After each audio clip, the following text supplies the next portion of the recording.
Westminster Shorter Catechism, Question and Answer 30. Quaestio trigesima. Quomodo nobis applicat spiritus redemptionem per Christum acquisitam?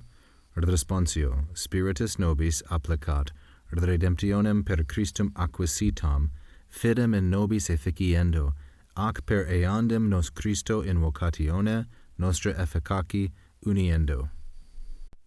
The question, how to us does the Spirit apply the redemption or the redemptionem through Christ, which was purchased? Quo modo here is quo modo, in what way. It is an interrogative adverb. Nobis, masculine, plural, and dative, indirect object of applicat. Applico, applicare, first conjugation verb. And spiritus, masculine, singular, and nominative. It's a fourth declension noun.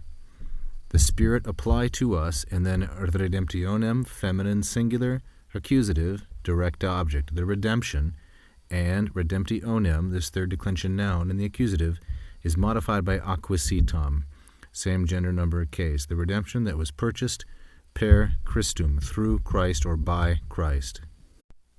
The Spirit applies to us the redemption purchased through Christ. Notice how carefully the answer mirrors the question, so we need not analyze the grammar here a second time. He does so in two ways. First of all, efficiendo, and secondly, uniendo. Both of these words are gerunds, that is, verbal nouns, and because they're active, they can take objects, and both of them do. By working, efficiendo, faith in us. Fidem is the feminine singular accusative object of efficiendo, and nobis, the masculine plural ablative of location, the ablativus localis, by working faith in us, and through that same faith, per eandem, doing a second work, namely, by uniting, uniendo.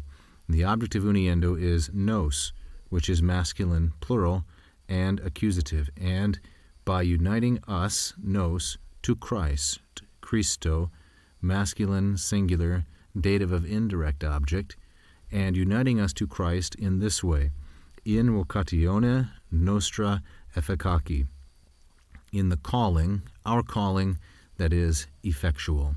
These three are feminine, singular, and ablative. And who is this?